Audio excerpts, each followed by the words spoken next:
I'll never forget the day everything changed. My office phone rang once before I answered. A composed, professional voice spoke. "Major Carter, this is Mr. Hayes, legal counsel. I'm calling on behalf of General Robert Morgan. He's gravely ill and requesting to meet you." Time seemed to stop. The hum of office equipment faded into the background. "I'm sorry, what?" I responded. "You must have the wrong number." There was a brief pause. He anticipated you'd say that. In that instant, something shifted within me like a door that had been sealed for years suddenly shaking loose. The remainder of that day at Camp Pendleton felt surreal. I stared blankly at my incomplete paperwork while Marines conducted their training exercises outside, their synchronized calls echoing across the grounds.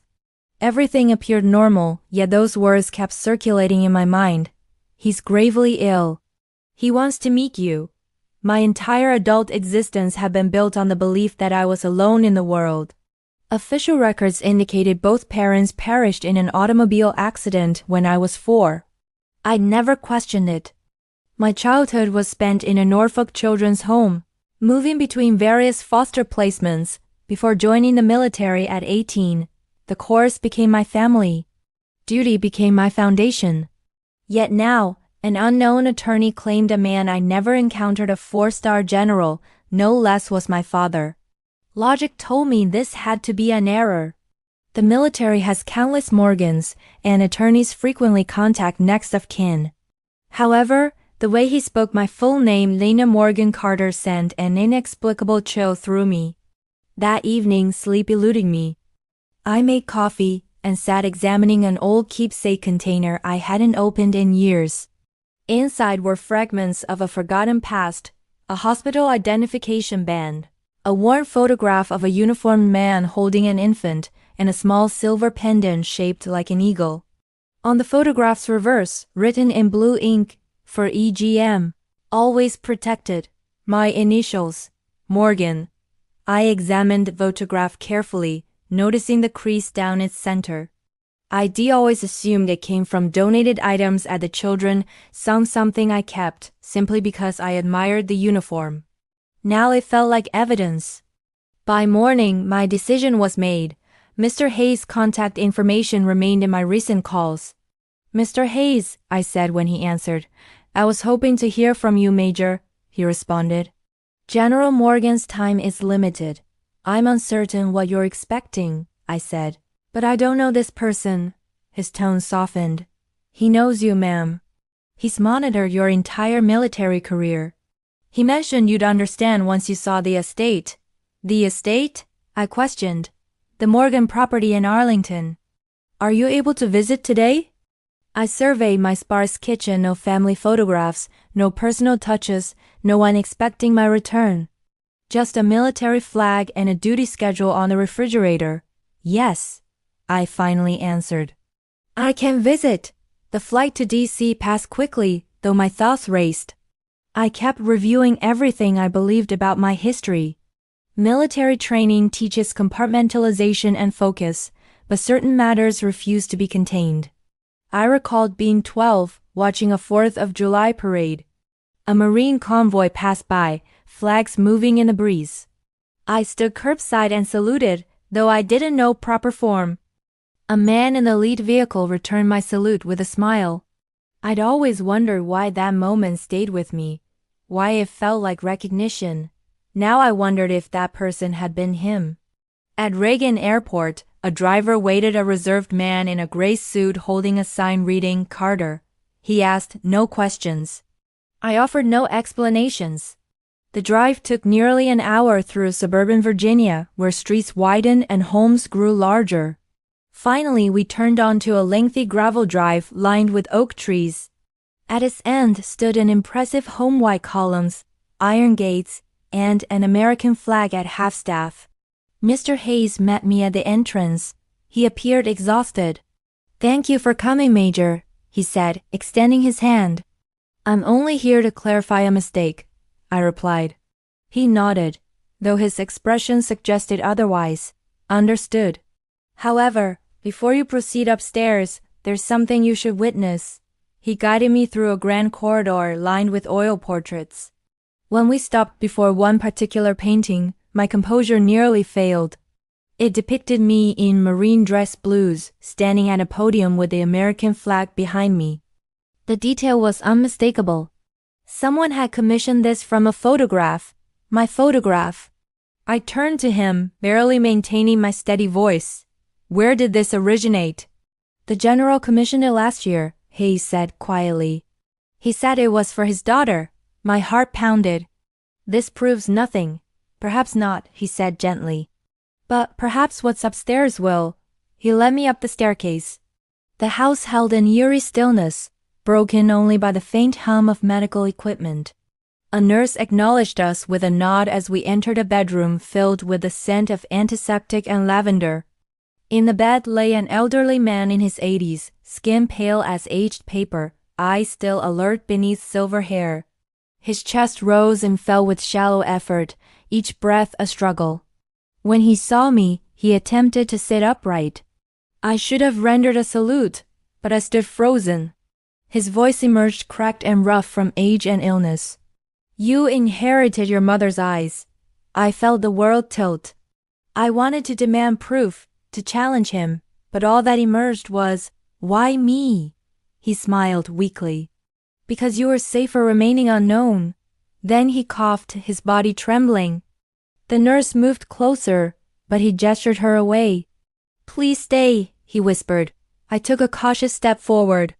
You can't simply materialize from nowhere and expect me to. He raised a shaking hand. I didn't materialize from nowhere. I observed every achievement, every deployment, every commendation. Tears burned behind my eyes, but anger prevailed. You observed while I grew up without anyone. His hand fell back to the sheets. It was the only method to preserve your life. I turned away. You should have allowed me to take my chances. The monitors beeped rhythmically. He closed his eyes, exhausted. Hayes touched my shoulder. Perhaps it's better if you rest, Major. He'll need to recover before he can explain further. I didn't respond. I simply departed. Downstairs, the attorney handed me a sealed envelope. He requested I give you this, he said. Only if you arrived. I didn't accept it immediately. My hands trembled. Finally, I took it and slipped it into my pocket. Outside, the late afternoon sun was declining. The flag on the lawn hung motionless in the still air. For the first time since childhood, I felt truly adrift, like every foundation I'd built my life upon was dissolving beneath me. In the distance, I heard a bugle playing somewhere, faint and sorrowful. It wasn't taps, but it might as well have been. I glanced back at the mansion, the residence of a man who might be my father, and whispered to the empty air, what if everything I constructed my life around was false? The Morgan estate didn't resemble a house. It resembled history itself, the kind preserved in marble and silence. The driver's vehicle crunched against the gravel as we approached. For a moment, I questioned whether I remained in the same reality I departed that morning. The gates opened gradually, the kind that creak because they've existed longer than most lifetimes. Beyond them, a flag hung limp in the late Virginia atmosphere. The house was vast yet unwelcoming. It carried that solemn stillness of a place where all significant events had already transpired long ago. Mr. Hayes waited beneath the portico, a small figure in a dark coat. When he saw me exit the vehicle, he gave a faint knowing smile. Major Carter, he greeted. Or should I say Miss Morgan? Let's avoid assumptions, I said, maintaining a steady tone. I'm here for explanations, not reunions. He nodded as if anticipating that response. Understood. Please follow me. Inside, the air carried the scent of polished wood and medication. Portraits of soldiers lined the walls, generations of Morgans in uniforms from World War I to Afghanistan. Each face bore the same proud jawline, the same distant gaze. I avoided examining them closely. Then we turned a corner and I halted abruptly. There, above a mahogany sideboard, hung a large oil painting. Light from the tall window fell directly upon it. It depicted me marine dress blues, ribbons displayed, officer's sword resting at my side. The resemblance was undeniable. Someone had painted this from an official portrait I'd taken 2 years prior. The attention to detail was unsettling. Even the small mark above my eyebrow, a training scar, was present. My throat constricted. Who created this? An artist from Boston, Hayes said quietly. The general commissioned it. He said he wanted to visualize his daughter as he imagined she'd become. I stared at the brushstrokes until the lines became indistinct. So he's been monitoring me all these years? Observing, I believe, the attorney corrected gently. Not surveilling. I didn't respond. I simply continued walking. Upstairs, the nurse opened the door to the master bedroom. The air was thick with the quiet hum of machinery, oxygen concentrator, cardiac monitor, the soft rhythm of endings. General Robert Morgan lay in the bed, frail yet unmistakably dignified. Even half broken by illness, his presence filled the space. His uniform jacket hung precisely on a nearby chair, 4 stars gleaming faintly on the shoulders. When he turned his head, our eyes connected. His gaze was clear, sharp as steel. "Elena," he whispered. "You arrived." I froze at the sound of my name. He spoke it like someone who'd rehearsed it for years. "I didn't come for you," I said. "I came because I wanted truth." He smiled faintly, a ghost of authority remaining in his expression. "Truth," he said, "is heavier than any weapon, Major. Are you certain you want to bear it?" I clenched my fists. "Test me." He gestured toward the chair beside his bed. I didn't sit. I stood at attention having more than respect. "I know you're angry," he said. "I will be as well. You have every right." "Angry?" I released a dry laugh. "You abandoned me in an orphanage and constructed a monument around your guilt." He coughed, but his eyes never left mine. "You believe I didn't attempt to retrieve you. The environment I inhabited, it wasn't safe for a child. You could have explained later. You could have come for me when the danger subsided." The danger never subsided. The nurse checked his pulse, then quietly exited the room. Hayes stood near the doorway, hands folded, listening but not interfering. "Your mother wanted you to have a normal existence," he continued. "When the threats materialized, we had to make you disappear. It was the only method to preserve your life." I shook my head. "Making a person disappear doesn't protect them. It destroys them gradually." His eyes softened. "You survived. You became everything we hoped you'd be." I didn't want to hear that. Praise sounded like pity coming from him. I stepped closer just enough to observe the veins beneath his skin, the tremor in his hands. "Do you understand what it's like?" I said quietly. "To mature believing no one wants you? To construct yourself from nothing, then discover you were someone's secret all along?" He swallowed with difficulty. "Every medal you earned, every line in your service record, I maintained copies. I was proud. Pride doesn't matter when it's concealed behind locked doors." He attempted to reach for me, but the movement was too weak. His hand fell back to the sheets. "Forgive me," he whispered. "I believed I was saving you." I turned away before the tears could emerge. "Perhaps you were saving yourself." Outside, I stood by the window, observing the flag flutter over the lawn.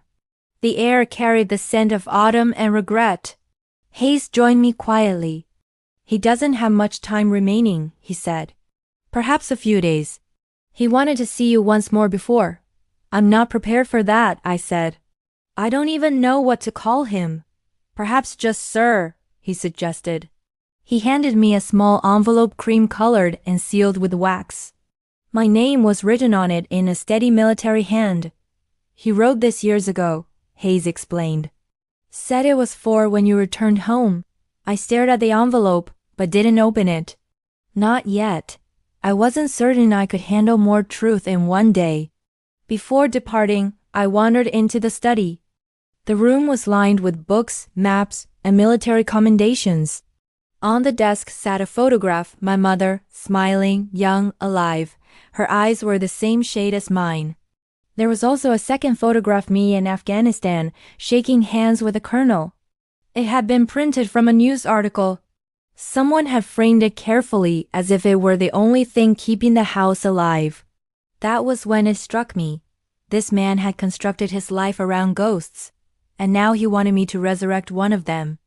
I departed the study quietly, closing the door behind me. As I reached the front steps, the wind carried the sound of distant thunder. A storm was approaching. I turned to Hayes. "If I don't return," I said, "ensure he knows I received his letter." He looked at me with something resembling sadness. "He already knows, Major." The driver opened the car door, but I hesitated. I looked back at the mansion one final time, its windows glowing dimly like weary eyes. For the first time, I felt the faintest hint of sympathy. Perhaps because I recognized something of myself in him, the discipline, the solitude, the quiet ache of things unspoken. But then I remembered the year's birthdays missed, questions unanswered, nights wondering who I was, and the sympathy hardened into resolve. I entered the car without another word. The storm broke as we drove away, rain streaking the windshield like tears neither of us would shed. Somewhere behind those walls, a dying man whispered my name again. But I didn't look back. Not yet. The envelope remained on the nightstand beside my hotel bed, untouched. For 2 hours, I stared at it as if the paper itself might begin speaking. Every instinct I developed in the course told me to ignore it, maintain focus on the mission, control the situation. But this wasn't a battlefield I could control. Finally, near midnight, I surrendered. I opened the wax seal with my pocket knife, the same one I'd carried through 3 deployments.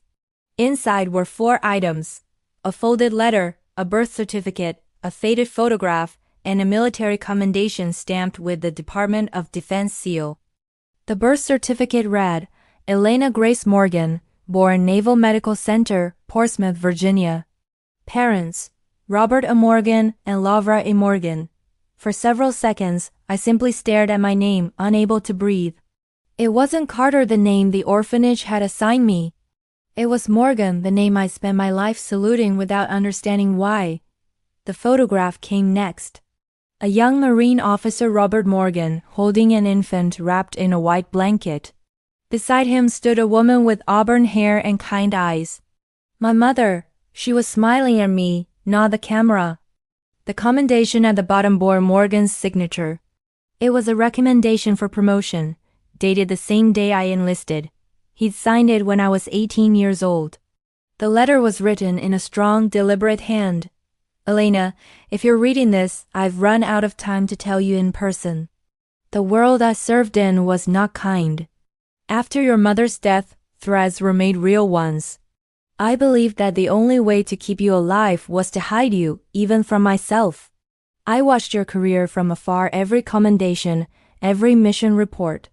I knew you carried the name I couldn't give you, but you earned the honor I could never take away. Forgive me if you can, Robert Morgan. My hands trembled. I wanted to tear the letter in half, but instead I folded it back carefully. That contradiction, rage and reverence, was something the course never trained me for. The next morning, I met Hayes in the hotel cafe. He was already there, sipping black coffee like a man who'd aged 10 years overnight. He gestured to the chair opposite him. You read it? I did. I stared at my cup. He's either the world's most devoted liar or the loneliest man I've ever heard of. Hayes sighed. I understand the anger, Major, but you should know what he told you about the threats. It's not fiction. He slid a thin folder across the table. Inside were declassified reports stamped, confidential, released 2012. The header read, Operation Amber Torch, U.S. Marine Corps, Joint Task Group, Atlantic Command. I flipped through pages of dense text and redacted lines until one paragraph stopped me cold. Subject: General Morgan and family received credible threats from surviving insurgent group following 1991 rescue operation. Targeted attacks on dependents reported. Protective relocation recommended. Classified termination event staged to protect minor child. I looked up sharply. You're saying my death was planned? He nodded. The child listed was Elena Grace Morgan. The death certificate was falsified. Only 3 people knew your father, his aide, and the base commander. And my mother, she knew? She agreed. Until she didn't. She died 2 months later in a car accident. After that, the general never spoke of it again. The room felt smaller, the walls closing in. All those years believing my parents had died, and the truth was they'd buried me instead, Hayes continued quietly. He tried to adopt you back once the threat was over. The agency refused, too many legal risks. By then, your records were sealed. The only way he could stay close was from a distance. I pushed the folder back toward him. You make it sound noble. He didn't flinch. It wasn't, it was desperate. But it came from love, Major. Love. That word didn't sit right. Love doesn't abandon you in a dormitory with second-hand clothes and a state number pinned to your file. Love doesn't make you salute your own blood without knowing it. Back in my room, I sat on the floor surrounded by the papers. The carpet smelled of cheap detergent and the air conditioner rattled like old memories. I spread the documents out like a puzzle, trying to find sense in them. Birth certificate. Military commendation. Photo. Letter. Proof, yes, but not peace. I needed to hear him say it face to face. No more envelopes. No more intermediaries. I called Hayes again. Tell the general I'm coming back. He paused. He's weaker now, Major. You might not get the confrontation you're expecting. Then I'll settle for answers. The drive back to the mansion was quiet. The rain had passed, leaving the road slick and shining under gray daylight. When the gates came into view, I felt the same tightening in my chest as before. But this time, it wasn't fear, it was resolve. Inside, the nurse met me at the door surprised, but not shocked. He's been waiting, she said. He doesn't have much strength. I walked straight upstairs without knocking. He was awake, propped up by pillows, breathing labored. He looked smaller than before, as if the guilt itself had been holding him upright, and now it was slipping away. You left me with nothing, I said, standing at the foot of his bed. He looked at me, not startled, not defensive, just tired. I left you with your life, he said. It was all I had to give. That's not an excuse. No, he said. It's not. I pulled the birth certificate from my pocket and placed it on the blanket. Was any of it worth it? He studied the document, then met my eyes. Every day since I've asked myself that same question. I wanted to scream, to shake the truth out of him. Instead, I whispered, You watched me join the Corps, didn't you? Yes. And you did nothing. I tried to help quietly, you never needed my hand. You were stronger than I was. Stronger because I had to be. His eyes filled, but he didn't cry. You have her fire. Your mother's. I hesitated, caught off guard. What was she like? Kind, he said. Too kind for the world I lived in. She believed people could be saved. I only knew how to defend them. Something softened in me just a fraction. For the first time, I noticed the framed photo of her on his nightstand, next to a medal and my childhood locket. He reached for the locket, fingers trembling. Your mother made me promise to give this back when it was safe. He handed it to me. Inside was a tiny folded note, yellow with age. For EGM, always safe. The same words written on the photo I kept all these years. The handwriting matched his. That night, I sat in the study downstairs. Rain tapped the windows, steady as a metronome. On his desk, I found rows of binders labeled by year. Carter E.G., my service records, deployment photos, newspaper clippings, commendations, all meticulously kept. Every step of my career, catalogued by a man I thought was dead. I turned one page and saw a photo of me shaking hands with a general after a mission. In the background, barely visible, was an older man in civilian clothes watching, smiling. He'd been there all along. I leaned back, exhausted. For the first time, I didn't know what to feel. Hate required distance. Love required understanding. I was trapped somewhere between. As I closed the binder, I whispered, "You hid me to protect me. But maybe you just didn't trust me to survive." Upstairs, I could hear the faint beeping of his monitors, steady and fragile. I didn't know if I wanted them to stop or never stop again. The house was quieter than before when I returned 2 days later. It wasn't just silence. It was the kind that presses against your chest, like the air itself remembers something you shouldn't forget. The nurse greeted me with a nod. "He's resting, but you can see him soon," she said. "Not yet," I replied. "There's something I need to do first." She hesitated but didn't stop me. Perhaps she sensed that whatever I was looking for, it wasn't medicine. I wandered through the hallways until I found the study door, the same one I closed on my last visit. The doorknob was cold metal against my palm. It turned easily. The smell hit me first: old paper, cedar, and dust. Stacks of binders lined the walls, each labeled by year. I ran my hand across the spines. 2004, 2005, 2006, all of them marked with the same neat handwriting. At the far end of the room, under a framed photo of the Arlington Memorial Bridge, sat a mahogany desk. On it lay a file folder stamped, "Classified materials do not remove." I hesitated, then opened it. Inside were copies of my own Marine Service records, deployment reports, commendations, field evaluations, all with my name. Every one annotated in pencil, the notes precise and personal. "Excellent leadership under pressure. Refuses to accept failure. Reminds me of Laura when she argued orders at Quantico. Still wears the locket. She doesn't know yet." I sank into the chair. My father hadn't just followed my career. He'd studied it like a map leading home. A drawer on the right was locked. I found the key under a photo frame, almost too obvious. Inside the drawer were letters. Dozens of them.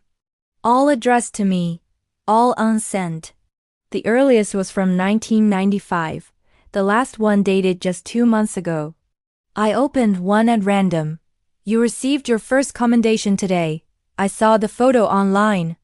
You look stronger than I ever was. I wish your mother could see you. I hope someday you'll understand why I had to disappear from your life. I never stopped being proud." Another letter read, "I've started a fund in your name scholarships for orphans joining the Corps. Maybe one of them will grow up with the courage to forgive their father." By the 5th letter, my eyes were burning. He had written to me for 30 years and never mailed a single word. There was a small box tucked behind the stack of letters. I opened it to find a medal, a silver star engraved with his name. Underneath, a note, "For her when she's ready." I didn't know whether to laugh or cry. He'd spent his life trying to give me protection, pride, and penance, all the things I never asked for. Footsteps in the hall broke my trance. Hayes appeared at the doorway, face drawn. "He's asking for you," he said quietly. "It might be time." I followed him up the stairs. The sound of medical monitors echoed faintly down the corridor. When I entered the room, General Morgan was awake but barely. The nurse stepped aside as I approached. His voice came weak, thin as paper. "You found the study," I nodded. "You kept everything." He gave a faint smile. "That's all I had left of you." I sat beside him, the weight of the letter still heavy in my pocket. "Why didn't you tell me sooner?" I asked. He looked toward the window. "Because every time I tried, the past stopped me. The mission, the duty, the fear that someone would find you before I could." I studied his face, the same hard lines I'd inherited but never recognized. "You could have trusted me," I said. "I'm not that child you left behind." His eyes softened. "No, you're the Marine I raised without being there." For a long moment, neither of us spoke. The machine beeped steadily, the rhythm of borrowed time. Then he whispered, "Your mother wanted peace. I gave her protection instead. She was right. I was wrong. She loved you." "I know," I said quietly. He reached for something on the nightstand, my childhood locket. His hands shook as he placed it in mine. "She said this would lead you home someday." I stared at the tiny eagle charm, now dulled with years. I don't even know what home means, I whispered. Neither did I, he said. Not until now. His breathing grew shallower, eyes flickering between past and present. Tell me something, he murmured. When you salute, do you still feel pride? Yes, sir, I said softly. Always, he smiled faintly. Then I did one thing right. The monitor beeped irregularly. He whispered something else, but the sound was too weak to catch. I leaned closer. I watched every ceremony, every salute. I was there. Even when you didn't see me, I felt my throat tighten. Why didn't you ever let me see you? He smiled again, barely. Because the moment you did, you wouldn't have needed me anymore. The monitor let out a long, flat tone. The nurse moved quickly, checking for a pulse, but I already knew. General Robert Morgan, father, soldier, ghost was gone. Hayes placed a hand on my shoulder. I'm sorry, Major. I nodded slowly, eyes still fixed on the stillness before me. I spent my life chasing rank, chasing missions, I said quietly. But I never realized my greatest battle was learning the truth. Hayes handed me the folded flag from the foot of the bed. He asked that you have this, he said. Said you earned it. I took the flag, pressing the fabric against my chest. It was heavier than I expected, like it carried not just his service, but everything he couldn't say. Outside, the storm had passed. The air smelled of wet grass and earth. The mansion looked smaller now, like it had exhaled after decades of holding its breath.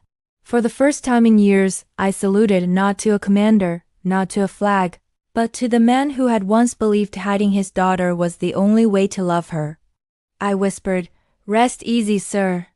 And for the first time, the words didn't feel like an order. They felt like forgiveness. The funeral took place 3 days later at Arlington National Cemetery. The November air carried that stillness only found among endless white headstones, where even the wind seems to lower its voice out of respect. Rows of Marines in dress blues stood at attention. Flags rippled softly above them. The band played Eternal Father, Strong to Save, the Navy hymn slow, solemn, timeless. I stood in the back, away from the family section, my cover tucked under my arm. No one there knew who I was. To them, I was just another officer paying respects. And perhaps that was accurate. General Robert Morgan had earned every honor laid before him. His service record stretched across 4 decades. Beirut, Desert Storm, classified operations no one would ever know about. His name had weighed a legend whispered through barracks and Pentagon hallways alike. But the man beneath the medals had carried a secret too heavy for any uniform. I watched as the honor guard folded the flag from his casket with perfect precision, triangle by triangle, until only the stars remained visible. Each fold struck like a heartbeat. A chaplain stepped forward to speak. General Morgan served his country with courage, his family with sacrifice, and his God with humility. May his soul find peace. And may his service remind us that freedom is never free. Freedom. That word echoed differently in my mind. He'd given his country everything, even his daughter. When the ceremony ended, the Marines presented the folded flag to a woman sitting in the front row, the general's niece, I learned later.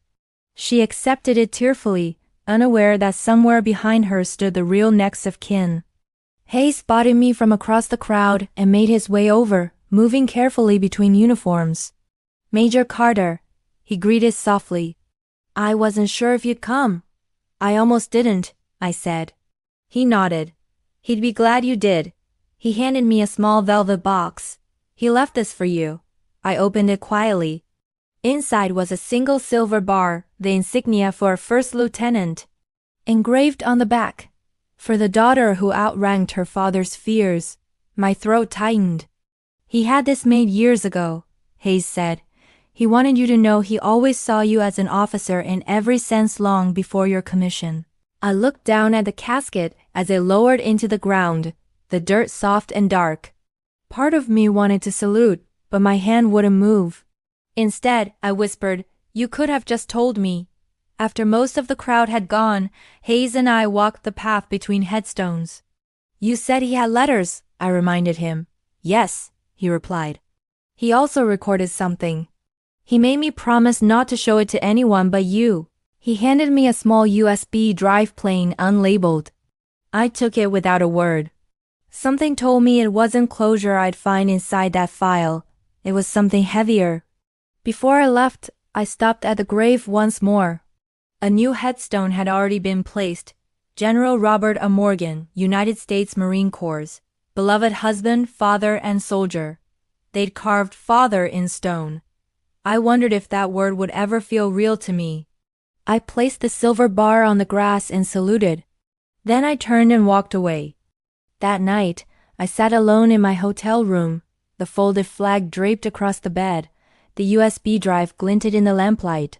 I hesitated, then plugged it into my laptop. The video opened with static before clearing into a grainy image. My father sitting at his desk in that same study, uniform jacket on, eyes sharp but tired. He looked directly into the camera. Elena, if you're watching this, I'm gone. I froze. I never found the courage to say these words while I was alive. I told myself it was duty, security protocol, but really it was fear. I feared you'd hate me. I feared you'd see me not as a father, but as the man who took your life away. He paused, swallowing hard. I watched you grow into the Marine I always hoped to be. Every medal, every headline, every photo, I was there in the shadows, but that's not what I want you to remember me for. I want you to remember that you were loved fiercely, silently, endlessly. He drew a slow breath. If you ever doubt why I made those choices, look not at what I took, but at what you became. You're stronger than the secrets that shaped you. And if I taught you nothing else, I hope I taught you this. Honor is not about being perfect. It's about carrying the truth, even when it hurts. He looked down, then back up, eyes glistening.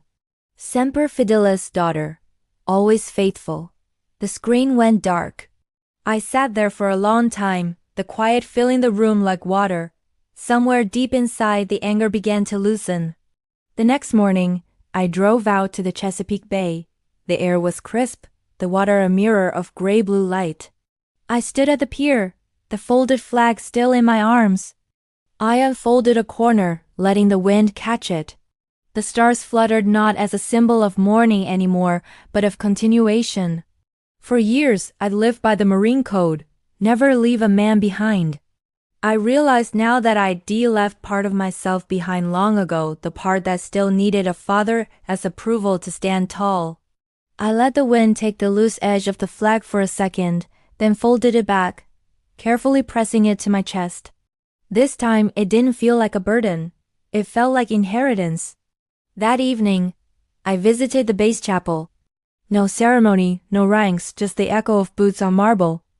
I sat in the back row and whispered into the quiet, "You were right about one thing, sir. The truth is heavier than a rifle. But I can carry it." Then I smiled for the first time in weeks. A small, tired smile, the kind that comes when grief finally starts turning into gratitude.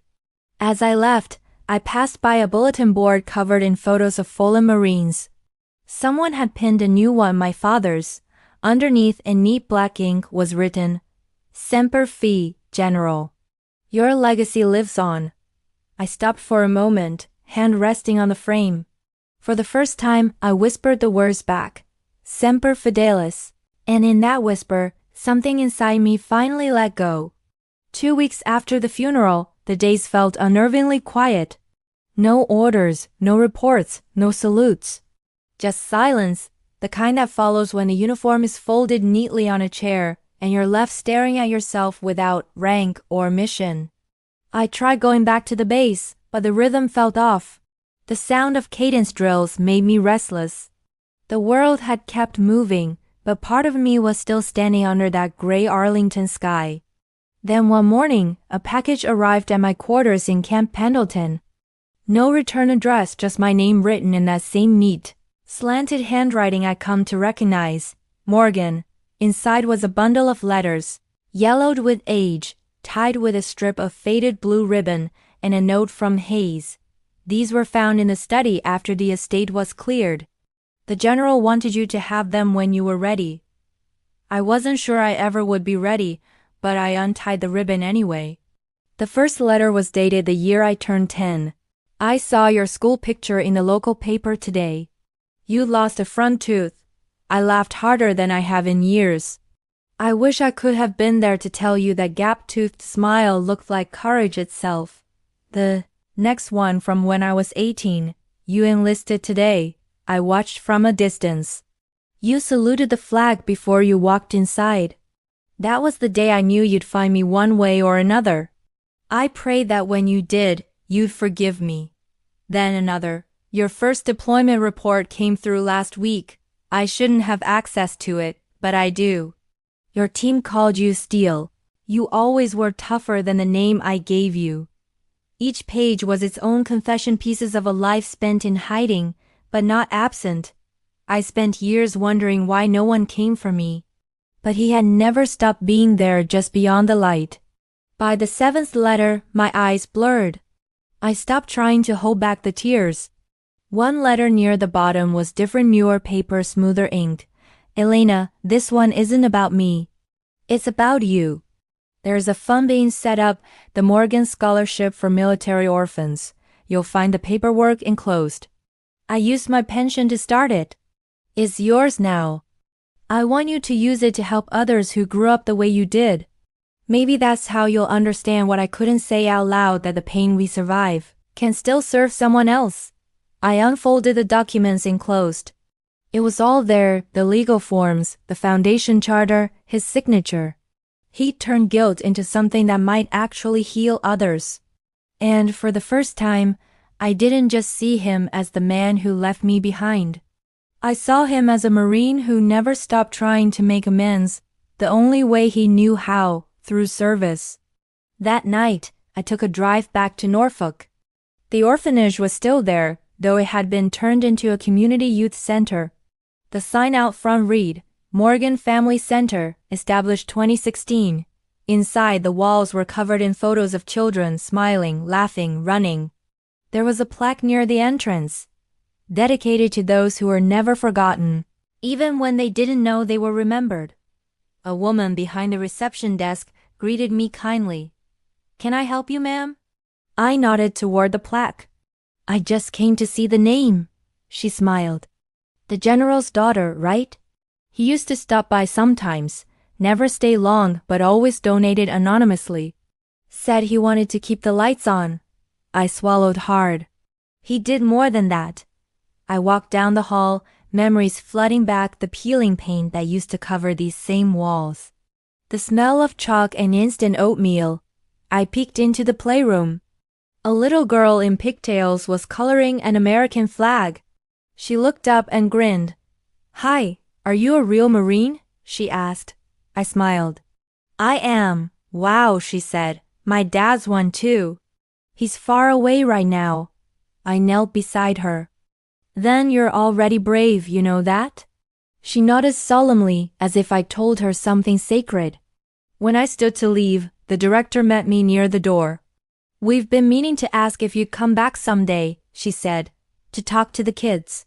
They need people like you. I hesitated, glancing back at the laughter echoing down the hall. I think I just might, I said. Back in my hotel that evening, I reread the last letter. It was dated the week before he died. Elena, by the time you read this, I'll be gone. I won't ask for forgiveness.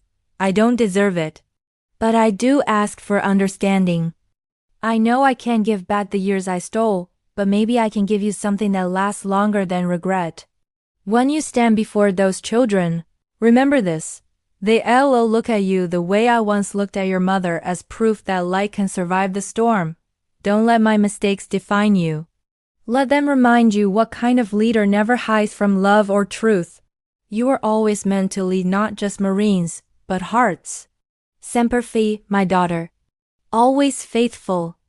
I held that letter to my chest, tears finally falling freely. I spent my life training not to cry, to push through pain, to keep my uniform clean. But that night, I let it happen. Not out of weakness, but release. A few days later, I met with Hayes again to sign the paperwork for the foundation. We sat across from each other in his office, the morning sun filtering through half-closed blinds. He slid the final document toward me. He wanted you to be the chair of the board. I stared at the signature line. Elena G. Morgan, not Carter, not anymore. I'll do it, I said. He smiled. He'd be proud. I think he already was, I replied. That afternoon, I returned to the base chapel where I last whispered my goodbye. This time, I wasn't alone.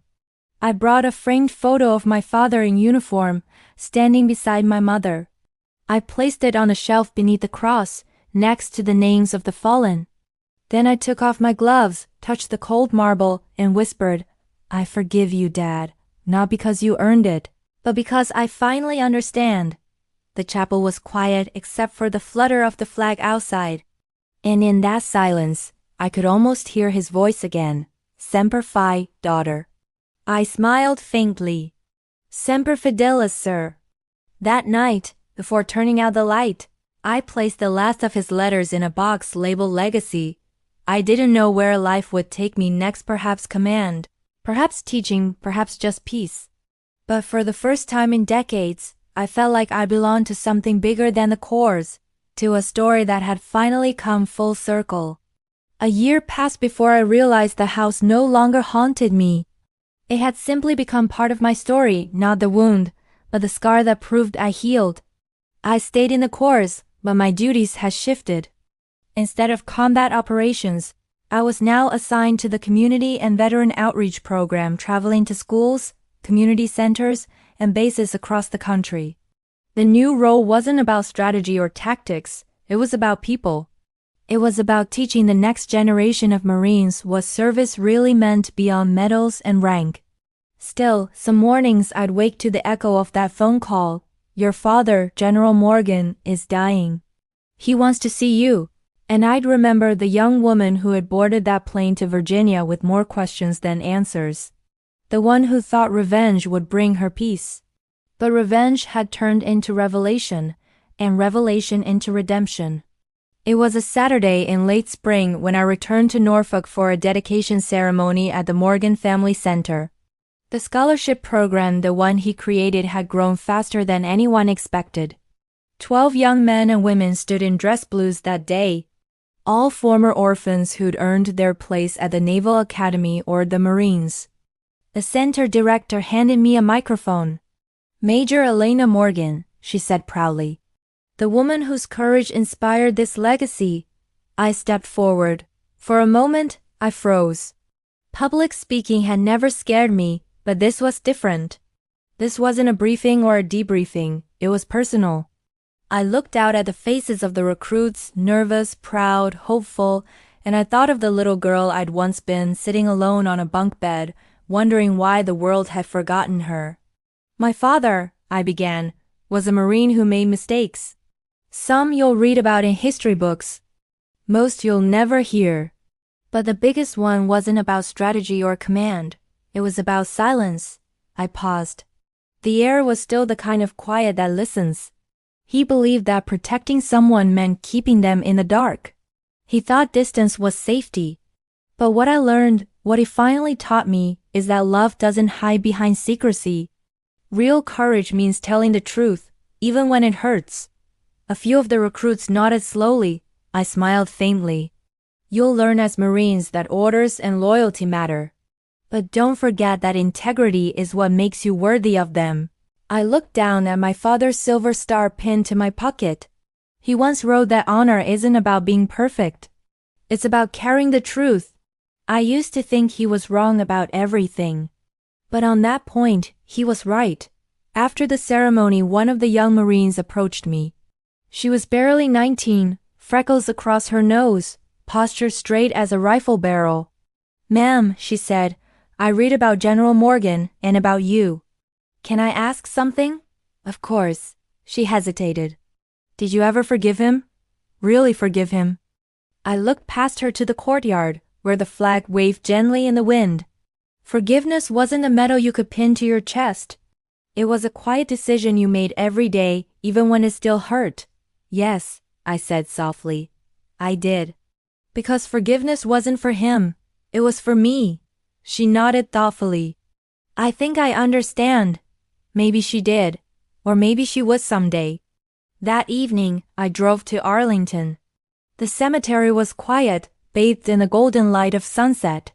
I found his grave easily, I always did. The headstone was simple, the grass neatly trimmed.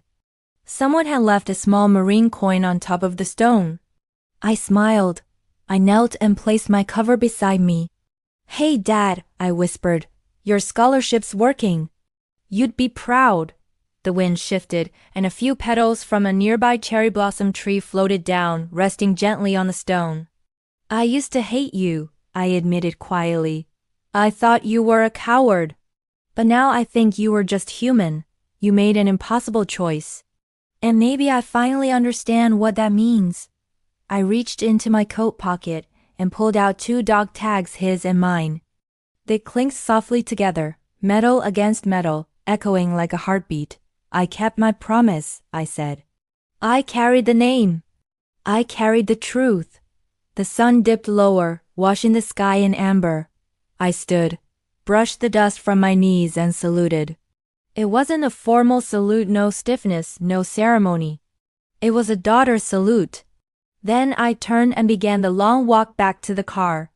Behind me, the rows of headstones caught the last light of day, glowing like quiet sentinels.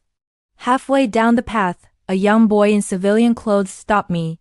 He pointed toward the grave I'd just left. "Was that your dad?" I smiled. "Yes, it was." He grinned shyly. "He must have been a good one." I looked back at the grave, then at the boy. "Yeah," I said. "He was." Eventually. Later that night, back in my hotel room, I wrote a letter, not for him this time, but for myself. "Dear Dad, I used to think revenge would make me feel strong. But all it ever did was keep me chained to the past. Now I see that real strength isn't in punishment, it's in peace. You taught me that the hard way. But you taught me all the same. Wherever you are, I hope you found Mom. Tell her I finally came home. Your daughter, always." Major Elena Morgan. I folded the letter and slipped it into my locket, the same locket D once placed in my hand. A week later, I posted a short message on the Marine Corps' official social page, something small, meant for those who follow the stories of service and sacrifice. Some wounds don't heal with time, they heal with understanding. I learned that forgiveness is the final act of courage. If you've lost someone you never truly knew, don't let the silence win. Reach out. Speak. Remember. The post went viral among veterans and families. Dozens of messages poured in from Marines, soldiers, even civilians, each sharing their own stories of distance, reconciliation, and love rediscovered too late. I read every single one. And then, at the very end of the day, as I closed my laptop, I whispered the words that had started it all, the ones I'd once spoken in disbelief, and now, somehow in peace. The lawyer called me at work. A faint smile touched my lips. The call that had once shattered my world had also rebuilt it. I stood, looked out at the night sky beyond the window, and whispered softly, "Semper Fidelis." We're both finally home. If you've ever carried a story like this one about family, forgiveness, or finding your way back home, I invite you to share it. Maybe your words will help someone else find their peace too. And if this story touched your heart, remember to stay with us for more true lessons of love, honor, and second chances.